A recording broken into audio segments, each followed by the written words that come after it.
I studied diction, proper breathing, piano training, ear training. Some might say I'm a little bit of a master when it comes to music. Hi everyone, I'm here with JeRonelle. You may know him from The Four. I have the pleasure of being his classmate from Clark Atlanta University. Tell us a little about yourself. I'm originally from Omaha, born and raised, and then moved out to Atlanta for school, where I met you and everybody else in our crew.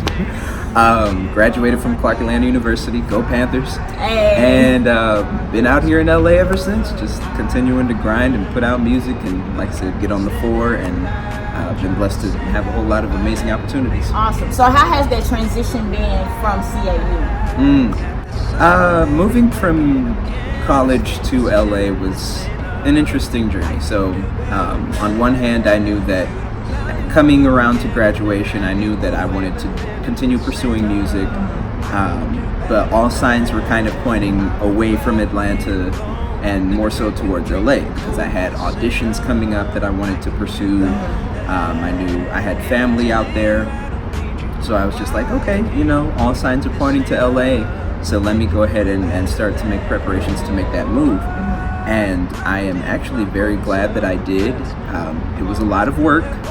Of course. And, you know, it's never easy when you're moving from one city to another, and especially in a place where you don't know anybody. Right. But I am very glad to say that I've been here 3 years now and haven't had to go home for any extended period of time yet. So, Lord, God is good. Amen. Because their struggle is real. Yeah. So let's talk about The Four and the journey leading up to The Four. So you're here in LA after college, and how do you end up on The Four? Yeah, so I had actually auditioned for season 1. Didn't get called on, but I was cool, because at that point, you know, when you've auditioned for all of these shows over the years, you kind of just, I'm like, you know what, it's just another no, I'm just gonna put it in the bag and keep it moving. Right. So season 2 rolls around, and initially I wasn't going to audition. I was just content trying to do my own thing and, you know, get to the bag by any means necessary on my own terms. And a friend actually invited me to perform at his birthday party. One of the producers happened to be at the show, one of the casting producers happened to be at the show, and was like, hey, we love what you're doing, you know, I really think you should audition. And so I was a little hesitant, but I went ahead. He gave me some stuff to think about in terms of, you know, song choice and, you know, what to do, what not to do, what to present. And, you know, one thing just led to another, and next thing you know, I'm backstage rehearsing to audition for Diddy, DJ Khaled, and Meghan Trainor. So let's talk about that experience. Yeah. How was it when you got that initial call to be invited to The Four? What transpired after that? So, a lot of people don't actually know I was in the midst of a real-life transition when the second season started. I was just moving into a transition house, which is, for those who don't know, a step above a homeless shelter. Long story short, roommate situation kind of fell through, so I was left with pretty much only one option, which was either there or be completely out on the street. So, you know, having to move into this new living arrangement and also transitioning into a new job location and position, I was just like, okay, we're just gonna figure out how to make it work. And then they call me for the show. I'm like, okay, you know, I'm in the audition pool at this point. They're like, okay, we definitely want to get you on one of the episodes. We'll keep you posted. So a couple weeks go, and I make my unofficial camera debut. Gotcha. Which was the clip everybody saw of me being in the audience. A lot of people get the idea that I was in the audience trying to study the competition, if you will. I was actually there just to seat fill. Gotcha. Seat fill, make a little bit of extra change, you know, going through hard times. So I'm just like, okay, hey, you know, I get to see how the show works, but I'm also making some money at the same time. They, one of the camera people zoomed in on my face. The producer saw that, and that was what gave them the extra push to say, hey, you know, we want you to be on the show, and, you know, we're going to make this part of your story, if you will.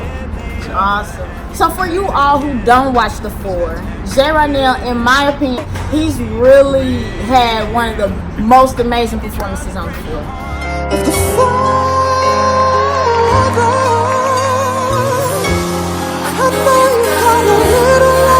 when you left.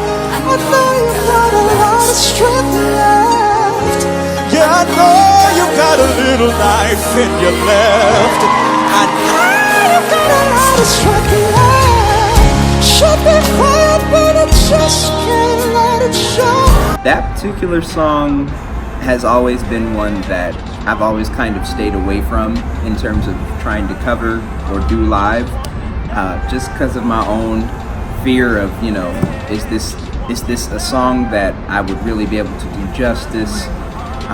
It is a very notable song, and it's a big song, and it is a very technically hard song to sing. A lot of factors went into making that decision, but ultimately it was like, okay, this is my one opportunity. I really have to showcase everything in this minute and 30 seconds. Out of the entire 2 seasons that the show's been in existence, the episode that I was on, me, Allie, Leah Janae, and Sharia. Shout out to all of them, because Yeah. I love all of them. What's up, guys? We were the only and first all-black 4, which may not seem like a lot to some, but when you are on one of these singing competition shows and you know how notoriously hard it is to get the black talent out there and see us progress from week to week to week, you know that it is a very special thing when all 4 of the main featured contestants are contestants of color. All right, Jay, so let's get into your new project, Vulnerable. So Vulnerable is my brand new EP. It's 5 tracks, and it's basically, you know, the story of what happens when you fall in love with the wrong person, in a sense. Somewhat inspired by true events of my own life, and also, you know, different stories that I've heard other friends of mine go through. And I just wanted to really kind of capture that, especially from a male perspective, because, you know, there's kind of this Stigma, maybe? Yeah, there's this stigma that black men, we don't open up, that we're not open with our feelings, that we don't know how to communicate. So I was like, okay, let me challenge this stereotype and really be as open as possible about how I know I have felt in past relationships, but also, again, how a lot of my friends have been feeling.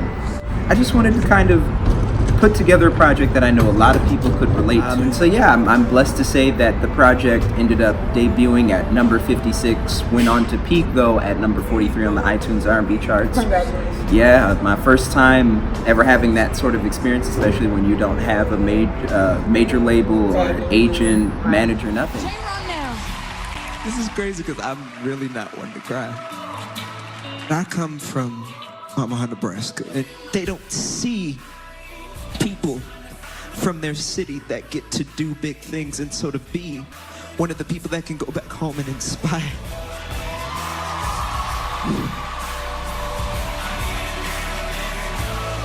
I just got one question before I go. Yes, it is. What's your question? Diddy, can you come up in here and Diddy bop with me one time before I go?